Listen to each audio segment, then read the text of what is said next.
Not a flagrant foul penalty one, which it probably should have been upon review, at least by our account. This, you could have gotten Reese for a personal, but can also see that being a no call. Fans are really upset that nobody from Caitlin Clark's team is there to back her up as she faces tough times on the court. It's unfair for Caitlin and pretty sad from Angel Reese's perspective. While many NBA and WNBA veterans have shown their support for Clark, Angel McCoughtry took it to the next level. She's offered herself to the Indiana Fever, ready to come in and defend Clark. Caitlin, she's a great player. I'm a fan of her. You know, I think, are girls jealous? I don't know. She got $28 million from Nike. She's getting a $28 million deal from Nike, which is huge considering that half of the WNBA players won't even make $1 million in their entire careers. A retired 5-time WNBA All-Star has stepped up, offering to be Caitlin Clark's bodyguard as she keeps getting targeted by other players. Angel McCoughtry, now 37, weighed in on the recent buzz surrounding Caitlin Clark after Chennedy Carter's cheap shot on Saturday. Clark's fans are hoping for someone to step in and protect the Indiana Fever star since her current teammates aren't doing much. Speaking with TMZ Sports, McCoughtry said she's willing to come out of retirement to be Clark's bodyguard if the Fever needs one. She's got more than just a tough attitude on the court. The 2-time WNBA scoring champion, drafted first overall in 2009, sounds ready for a fight. Lead. McCoughtry skying in, able to finish in the foul. Take care of your players, all of y'all, McCoughtry said. Take care of your players, all of y'all. I mean, I don't care who it is. McCoughtry said it boldly, showing her willingness to join the Indiana Fever to defend and support Caitlin Clark. Former NBA players and others in the basketball community have raised concerns about protecting Clark as some WNBA players try to gain a physical and psychological edge over her. Fellow WNBA players seem to think they can make a name for themselves by targeting Caitlin Clark. Meanwhile, Fever teammates have passively watched as Clark gets pushed around on the court. During Saturday's win over the Chicago Sky, Fever players stood by as Chennedy Carter unnecessarily hip-checked Clark on an inbound pass. Since that dirty play, no Fever teammates have stepped up to defend Clark or voice their support. McCoughtry added, "I don't care who it is. If somebody's dragging your player down by the neck, I'm in your face. What the hell are you doing? Hey, we could go have lunch later, but right now, we're competing. Don't grab my player like that." I'm gonna step up for you. Somebody get my teammate face. Here I am. Why is that happening, Angel? After receiving a lot of criticism from fans and veterans like McCoughtry, Indiana Fever players have shown their intent to fiercely defend rookie sensation Caitlin Clark. They've been facing a whirlwind of opinions accusing them of not safeguarding their star player. The #1 pick in the recent WNBA draft has endured a lot of physical play, sparking debates over her teammates' protective efforts. Kelsey Mitchell, one of the team's leaders, addressed these criticisms head-on after a recent practice, stating, "At the end of the day, not only is she human, but she's a 22-year-old kid. There are certain things she's going to experience over time," Mitchell said. She deserves to give herself some grace, and I think a lot of people around this world should too. And I think that at the end of the day, not only is she human, she's a 22-year-old kid. It's our job as a team to make sure she's covered from a standpoint of feeling mentally and physically safe. Obviously, we want her to feel at home all the time, stressed Mitchell. She's going to transition. There's going to be things that she's just going to experience that comes with time. And I think that the world should give her some grace. I really do. And I think that's our job as a team to make sure that she's covered from the standpoint of feeling mentally and physically safe, obviously. But psychologically, we want her to, at the end of the day, she got to go home and sleep. So that's our deal. We want her to feel at home all the time. The backlash intensified after a controversial incident involving Chicago Sky's Chennedy Carter during a heated game. Carter shoved Clark to the ground, and the Fever players were criticized for their slow response and lack of confrontation towards Carter's antics. Angel Reese and other Sky members even applauded the cheap shot, highlighting the contrasting reactions between the two teams. This behavior has alarmed many, including politicians. Indiana Representative Jim Banks is demanding answers from the WNBA, to ensure Clark is protected from such incidents. Banks sent a letter to Kathy Engelbert, the WNBA commissioner, seeking details on the league's plans to safeguard Clark. In his letter, Banks praised the increased fan interest in women's basketball that Clark has generated before referencing Carter's seemingly unprovoked foul. He also mentioned that the foul was visibly cheered on by Carter's teammate Angel Reese. While acknowledging the state's familiarity with tough basketball, Banks described the incident as a cheap shot that could have resulted in an injury and should not be tolerated. He criticized the lack of punishment for Carter beyond a retroactive upgrade to a flagrant foul and some unrelated fines for missing media appearances. To Banks, this indicates that the WNBA isn't holding hostile players accountable or enforcing their own rules of sportsmanship. Banks posed several questions to the commissioner, including what steps the WNBA is taking to curb excessive physical targeting of specific players, whether individual organizations will be held responsible for allowing players with histories of violence to target their competitors,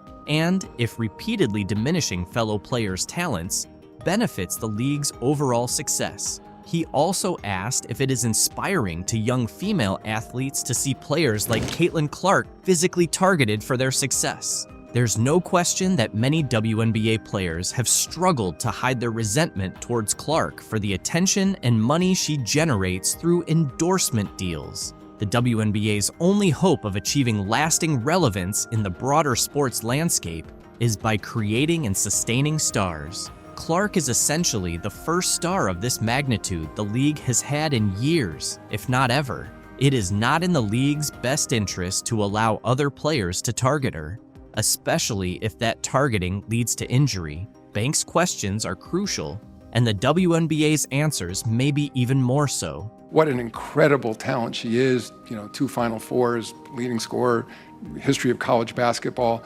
So I look forward to watching her ongoing development in the league. But the response to this letter from the WNBA commissioner is epic. Speaking at his usual press conference ahead of the NBA Finals on Thursday, League Commissioner Adam Silver addressed the flagrant foul by Chicago Sky guard Chennedy Carter on Indiana Fever player Caitlin Clark last weekend. He called it a welcome to the league moment, adding that it's nothing new in basketball. It's nothing new in basketball that there's sort of welcome to the league moments. Carter's off-ball foul against Caitlin Clark on Saturday has sparked an outcry from critics, who argue that Carter appeared to go out of her way to throw her hip and shoulder into Clark, who had her back turned and fell to the ground after the foul. Silver addressed a wide range of topics, including Clark's rising stardom in the league, the future of the WNBA, and an upcoming media rights deal.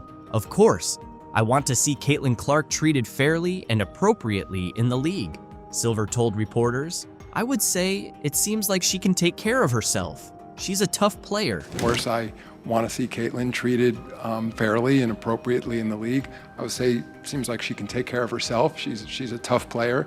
Following the foul on Saturday, Clark told reporters she was doing her best not to let it get to her. I think at this point, I know I'm going to take a couple of hard shots a game, and that's what it is. I'm trying not to let it bother me and just stay in the game and focus on what's important, because usually it's the second person that gets caught if you retaliate. Silver called the passionate interest in Clark, as well as her rivalry with Chicago star player Angel Reese, very healthy for women's basketball and the league. I think ultimately this is very healthy for women's basketball in the WNBA. It's generating a lot of extra interest, Silver said. To be fair to the other players and Commissioner Kathy Engelbert, this didn't just start this year. He noted that while the WNBA has had several star players in recent years, Clark has significantly increased interest in the league. It's generating tremendous additional interest. In fairness to the other players and in fairness to Commissioner Engelbert, this didn't just start this year.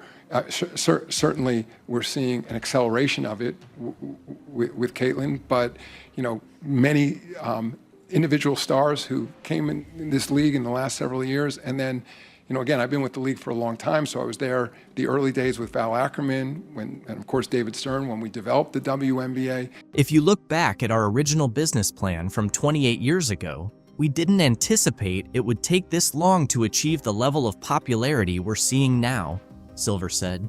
"Ultimately, I don't want to make too big of a deal about one player or one call. However, the growing rivalries in professional basketball, both between teams and individual players, can be beneficial for the sport," he continued. If you went back and looked at our original business plan from 28 years ago, we didn't think it would be such a long timeline to kind of break into the sort of popularity we're seeing now. So ultimately, I don't want to make too big an issue about one particular player, one particular call, but I think the burgeoning rivalries in professional basketball, you see rivalries obviously among clubs, but also among individual players too. And I think that can be ultimately good for the sport. Earlier this week, ESPN host Pat McAfee apologized for referring to Clark as a white bee. "I utilized the words white bee to describe Caitlin Clark as being the superstar.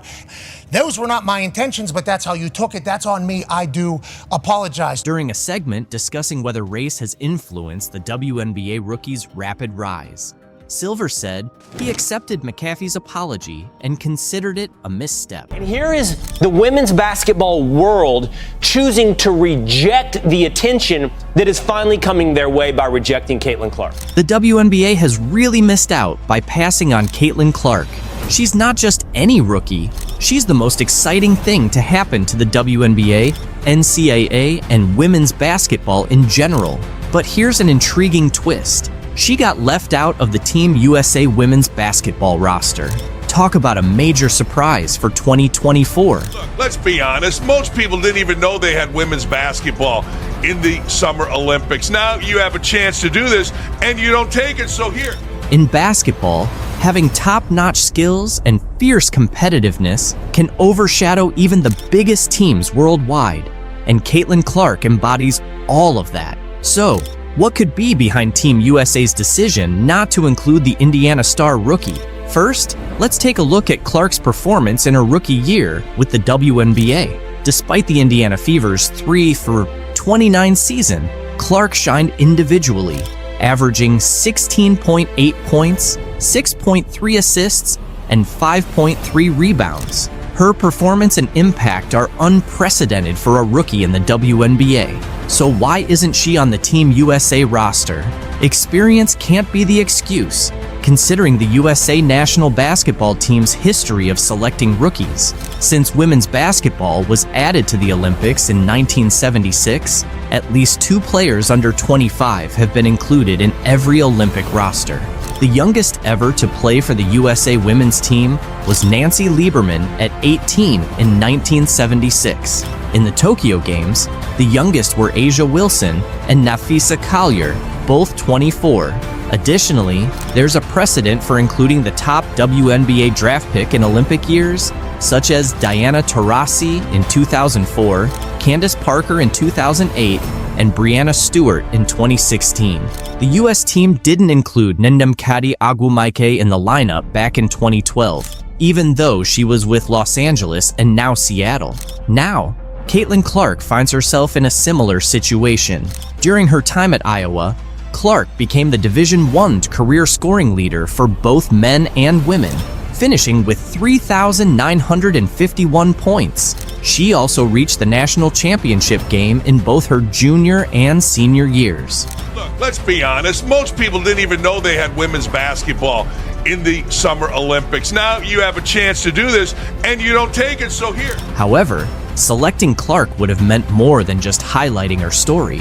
It would have introduced Olympic viewers and readers, many of whom aren't avid sports fans or haven't seen a women's Olympic basketball game, to the entire U.S. team. If you hadn't seen Breanna Stewart in her previous Olympic appearances, you would have tuned in this summer because of Clark's star power. The same goes for Brittany Griner. If she's healthy, she won't be there, and thus, many fans won't follow, as they usually don't. Imagine the global interest Clark could have generated, with reporters and fans from around the world watching her make stunning plays and signing autographs. Little girls in Europe and Africa might have been just as captivated as those in the USA.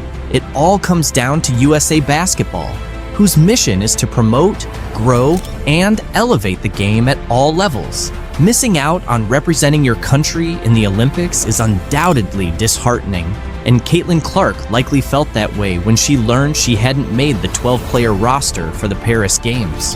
On Sunday, Caitlin Clark and Fever coach Christy Sides addressed the news for the first time since it was announced that the top overall pick didn't make Team USA's final roster for the 2024 Olympics in Paris next month. Clark maintained her usual calm demeanor when reacting to the news, but Sides revealed her star's immediate response. Clark got the call while on the bus and texted Sides to share the news. Sides tried to keep her spirits up, and Clark's reaction was, "Hey coach, they woke a monster," which Sides found impressive. Clark noted that the team's mix of talent and experience, none of the players being younger than 26, was a key factor in her not making the roster.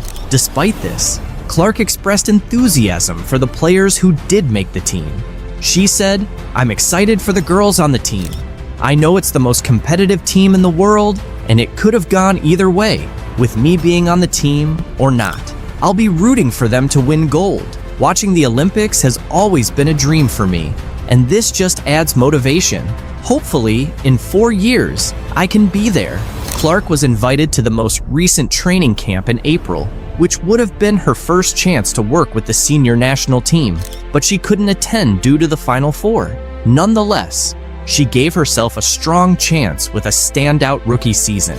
However, she has faced challenges with the physicality of the game and leads the league in turnovers, averaging 5.6 per game.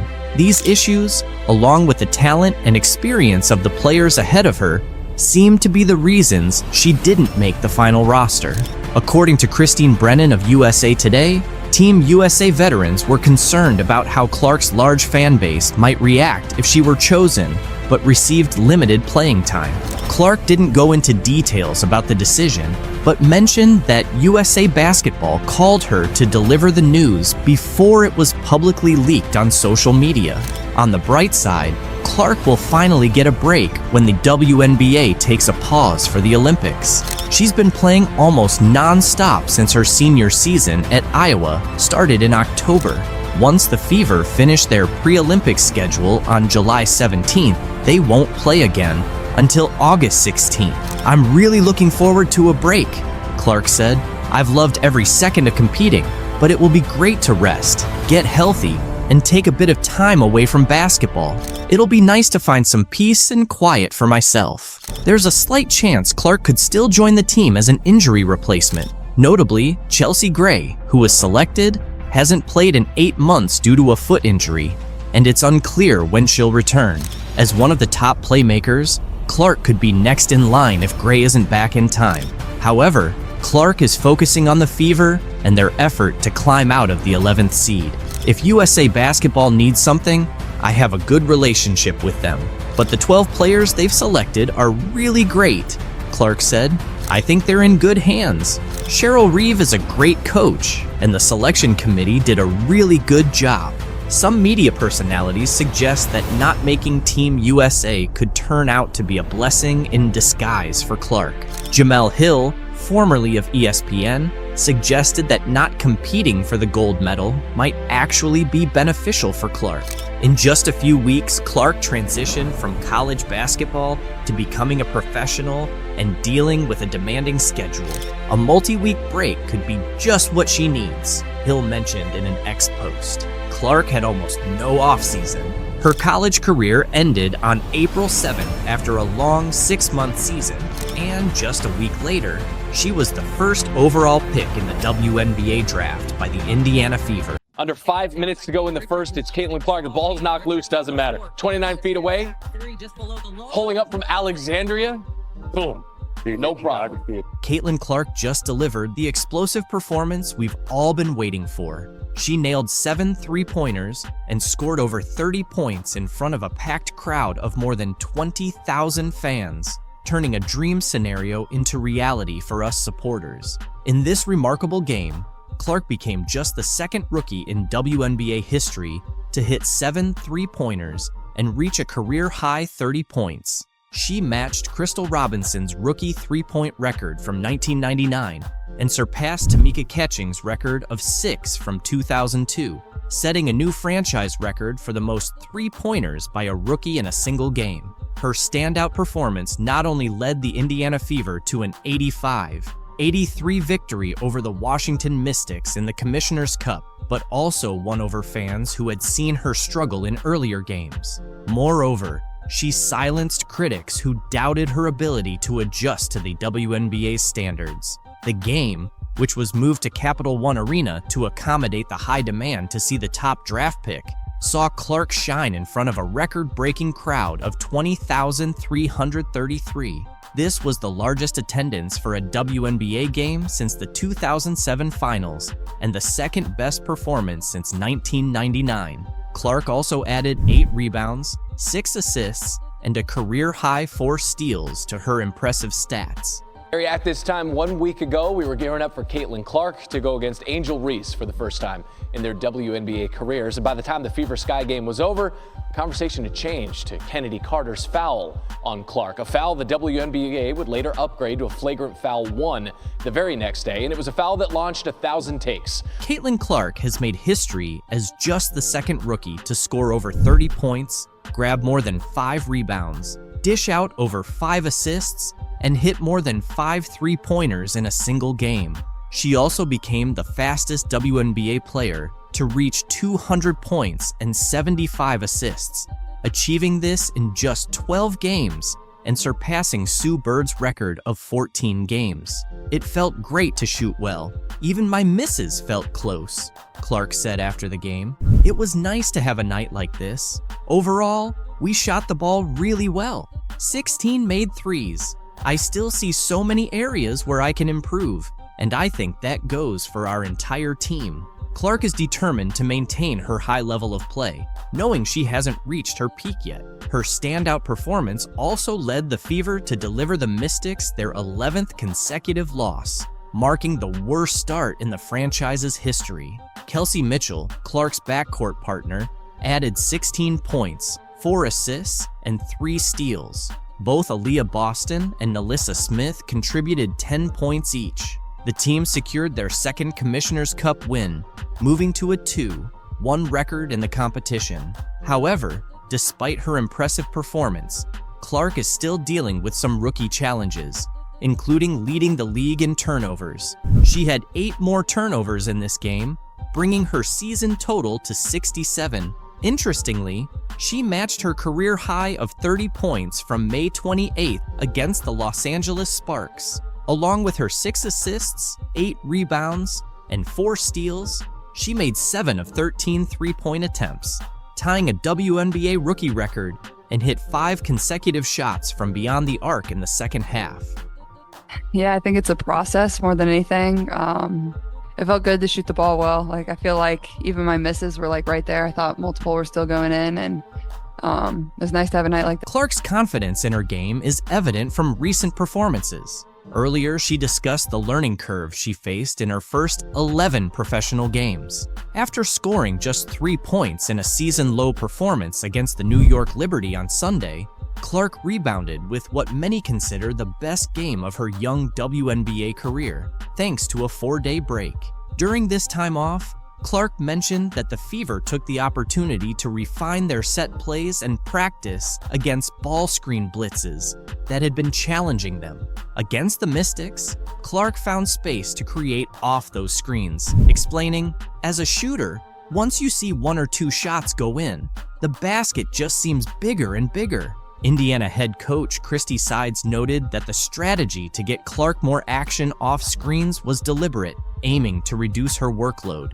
"She started feeling it late, which is always a good sign," Sides said. Defensively, Clark made an impact with a steal under the Washington basket to ignite a transition bucket in the first half and added another steal shortly after. By halftime, she had 4 assists and 3 steals, energizing the fans. Playing against the struggling Washington Mystics, who have 11 losses this season, also gave Clark a chance to look more at ease on the court. She mentioned before the game that she felt her passing was up to her standard, even as she and her Fever teammates continue to build their chemistry. Clark is also satisfied with her rebounding stats, considering her size. the two-time NCAA Player of the Year, came into Friday's game averaging 15.6 points, 6.4 assists, 5.1 rebounds, 1.3 steals, and a league-high 5.4 turnovers per game. Clark believes that as the game slows down for her,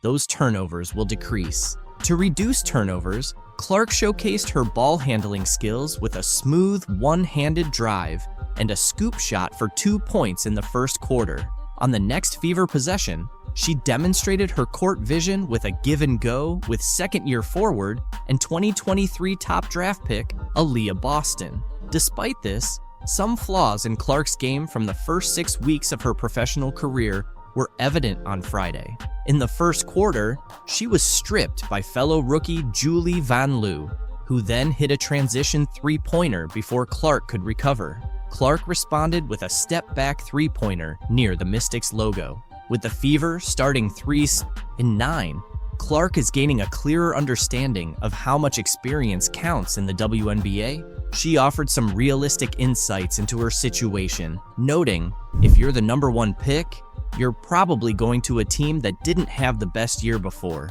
It can be tough at times. One of the positives from the first 11 games has been the team's energy, which Clark says has remained consistent since their first game. Recently, Clark has been more in the media spotlight, particularly after taking hard fouls from the Chicago Sky's Chennedy Carter, which the league later upgraded to a flagrant foul. Clark addressed the controversy before Friday's game and stated she wasn't seeking an apology from Carter. While Carter faced criticism from fans upon the Sky's arrival in DC, Clark's performance highlighted her resilience and ability to rise above the situation. And she's having a tremendous season. She's played great basketball in my eyes, probably in first place for 6th player of the year. And, it's just basketball at the end of the day. There's no grudges. There's nothing like that. It's a sport. It's competitive.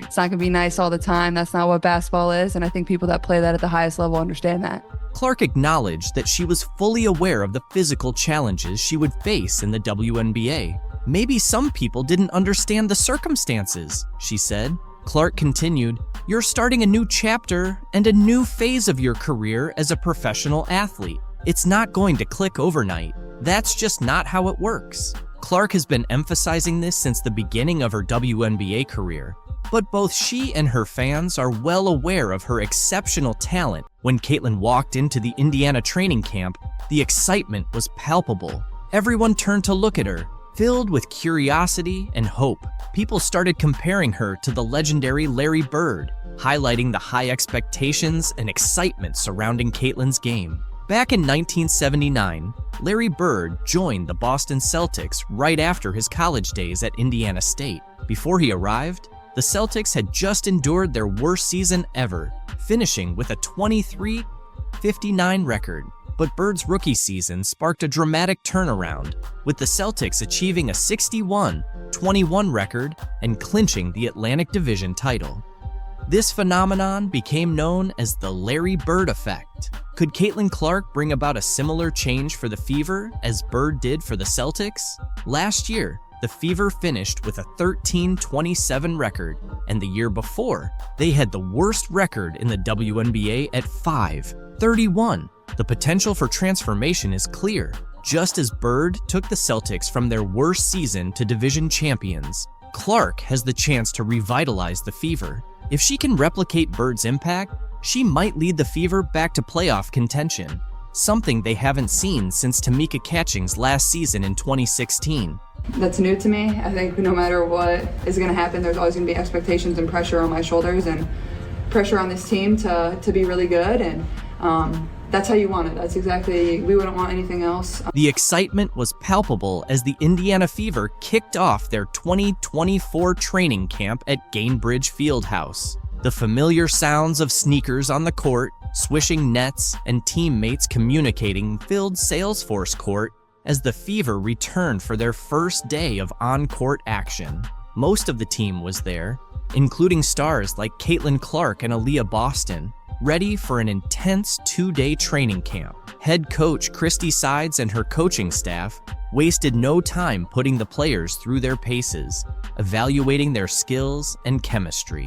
For Clark, This was her first official practice as a professional player, and she didn't disappoint. She showed the same talent and determination that earned her accolades in college, eager to make her mark in the WNBA. Despite the challenges and whirlwind of recent months, Clark was grateful for the opportunity to be back on the court with her teammates. I say I'm a pro by any means, but it's been fun. I think it definitely has a big city feel, but at the same time, like, it feels small and it's easy to get around. I mean, I'm staying mostly in downtown Indianapolis. I'm not driving everywhere yet. As the Fever geared up for their preseason games, Clark felt the pressure and excitement of playing at the professional level. She seemed ready to see what the team could achieve, confident in their abilities. Caitlin Clark is set to make her WNBA debut with the Fever in the 3rd week of May, but she wants to remind everyone that she's human, not a magician. As the top pick in a highly anticipated WNBA draft class, the weight of expectations is heavy, but she's handling it well. She's urged people not to expect miracles right away, emphasizing the importance of giving herself grace as she transitions to the pros. Clark acknowledges that perfection isn't realistic and that there will be challenges. She's not aiming to score 40 points per game from the start. Instead, she plans to learn from her teammates, enjoy the journey, and stay true to herself. The excitement around Caitlin is so strong that even her workout sessions have become viral sensations. During her first Indiana Fever workout on Tuesday, a 15-second clip of her shooting around quickly gained traction online.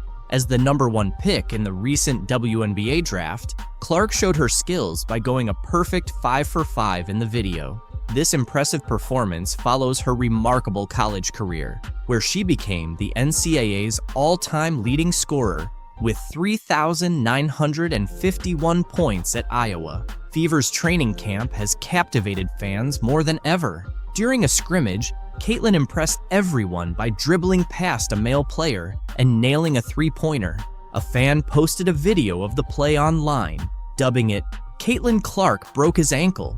Due to how she faked out her opponent, teammate Erica Wheeler cheered her on with a playful "bye-bye boy" as the guy tried to keep up and nearly twisted his ankle. Dick's Sporting Goods even chimed in on social media, praising Erica for her support. Erica, who has been playing in the WNBA for 9 years, has been a big fan of Clark's from day one. Despite being a star and the top pick by the Fever from Iowa, Clark is still considered a rookie. Erica noted, "She's one of the best players in the world right now, but she's so humble. She's always asking for advice and trying to improve." Clark understands there's a big difference between college and professional basketball, but she's ready for the challenge. She's excited about the faster pace of the WNBA, saying it suits her style. "The coaches here have been watching me for a while and have some great plays lined up," Clark said. "I feel like I'm in good shape since I just played in the NCAA championship game." She's been keeping busy with basketball and feels confident and ready to make her mark in the WNBA. As Caitlin's fame continues to rise, Indiana is also seeing a boost in new advertising partnerships. The Indiana Fever, influenced by Caitlin Clark's selection, recently signed a major ad deal with Indiana-based pharmaceutical company Eli Lilly. This partnership introduces jersey ads to the WNBA, following a trend seen across various professional sports leagues. Starting the season, Eli Lilly's logo will appear on the left shoulder of Fever jerseys, highlighting the growing collaboration between sports and business in the state. Pacers Sports and Entertainment CEO Rick Fuson expressed excitement about the partnership, emphasizing its potential to bring attention to important issues such as support for female athletes and community health initiatives in Indiana. Edub compared Indiana to Hollywood when we talked to her. I know the excitement has kind of followed you for a little while, but I'm curious your spin on that and Indiana in particular. I'll agree with Edub there, I guess. I don't know. The excitement surrounding Caitlin Clark is unprecedented, and fans are eager to see her off the court just as much as on it. Fans are gearing up to watch Caitlin Clark make her WNBA debut this Friday, with the Indiana Fever set to take on the Dallas Wings in a preseason game. Despite being an exhibition match, ticket prices have surged, even surpassing those for a crucial NBA playoff game in Clark's new hometown. As of Wednesday afternoon, the cheapest ticket for the Fever versus Wings game was a whopping $595 on TickPick. Located in section 209, row MM at the College Park Center in Arlington, Texas, including all fees. These prices are comparable to many regular season NBA tickets, and notably higher than the entry price for Thursday night's Pacers-Bucks NBA playoff game at Gainbridge Fieldhouse in Indianapolis, which stood at $36 for the cheapest ticket on TickPick. The high ticket prices for the Fever Wings game can be attributed to the limited seating capacity at the College Park Center, which can only accommodate around 7,000 spectators. This situation has prompted several WNBA teams to upgrade their arena arrangements in anticipation of matches against the Indiana Fever. The Fever, in turn, hosted all their games that season at Gainbridge Fieldhouse after previously playing at the smaller Indiana Farmers Coliseum. Other WNBA teams, like the Las Vegas Aces and Washington Mystics,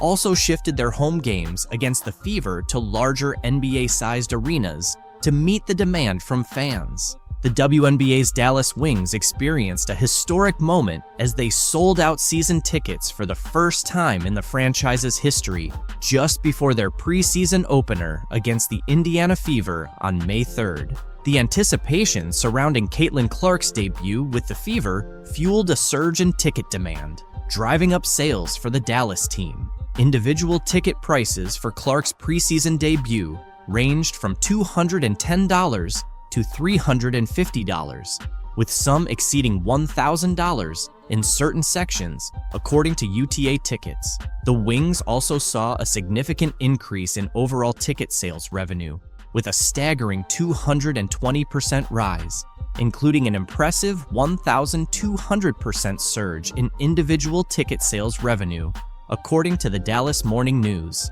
This surge highlights the profound impact of Clark's presence on both the Fever and the wider WNBA community, sparking unmatched excitement and engagement among fans.